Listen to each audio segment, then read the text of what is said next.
you had to predict who the Lakers are drafting at number 25 tomorrow, who would you say that if that player is there, you think they're taking it? Is it Jayden Quaintance that you mentioned? My hope is if Quaintance slips that far, Yeah. If he has good medicals, I can't imagine a good team passing him up. Got you. Right. So is it more likely he's not available? That's my guess. I'm trying to think of, well, there are other smart teams that are in the draft, and they're just looking for talent as well. Right. Mm-hmm. So if the medicals pass, why should we let him slip? Let's just take him. There he goes. Right. But from all the other mock drafts that I've seen and come across, I think that the Lakers pick is going to end up Tarris Reed Jr. Just a guess.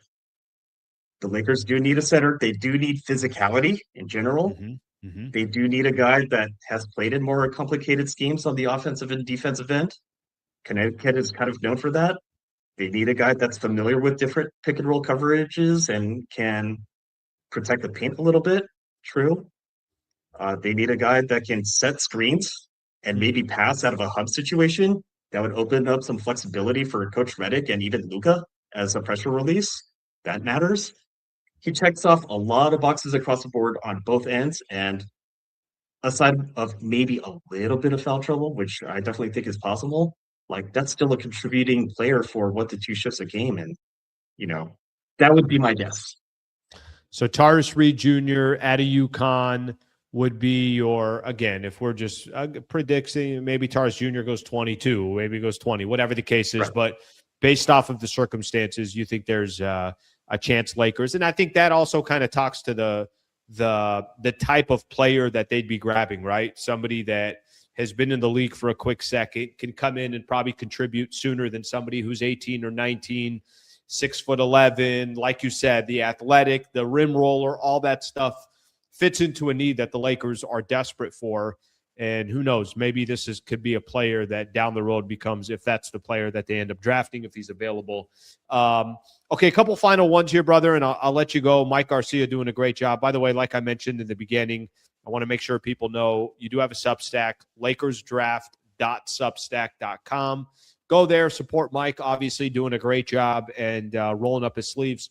For the love of the game, it sounds like you just enjoy doing this and you're making it happen. So I'm happy for you that you're making the rounds here and hitting a lot of different circles on the pods.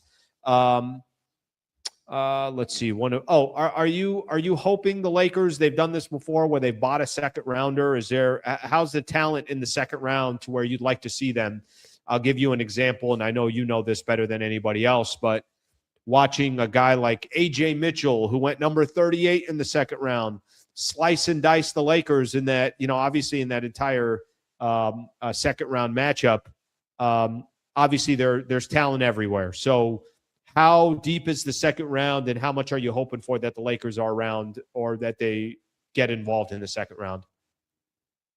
So when I look at the draft in general, I think the drop-off happens around pick number 33 or 34.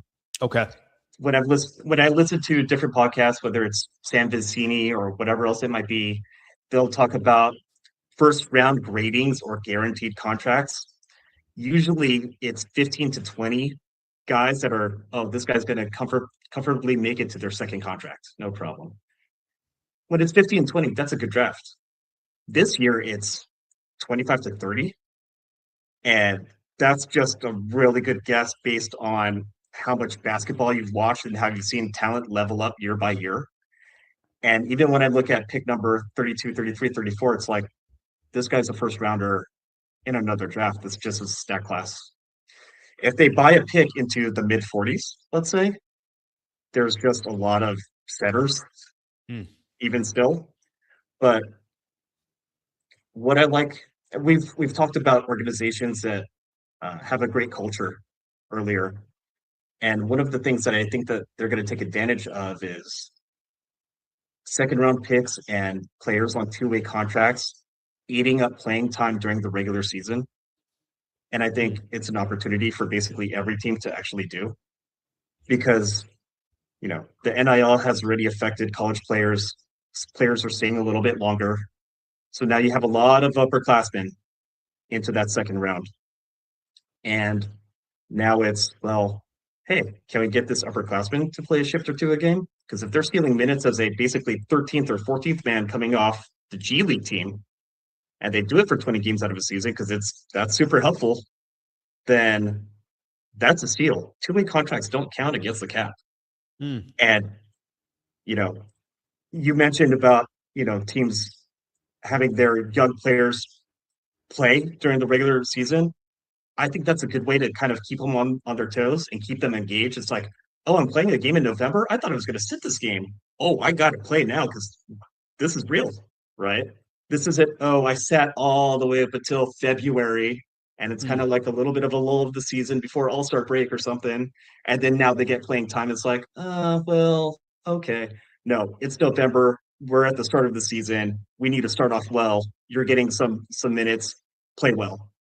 And it keeps everybody on their toes. So when it goes into the second round, yes, it's an opportunity for the Lakers to improve. Yes, there is talent there. There's a lot. I've tweeted like a lot of names. There's a lot to go through. But in general, I think they're all kind of worth taking a shot on because they all bring at least one clear NBA skill. And that doesn't always happen all the way through to the end of the second round. If I say, hey, there's 5 rim runners that are really athletic and can dunk and have a hint of rim protection, that's worth taking a shot at it a two-way, right? If I say there's a guard that's like Bruce Thornton, who's really efficient from the field, 75% close to, 57% far to, 40% behind the arc.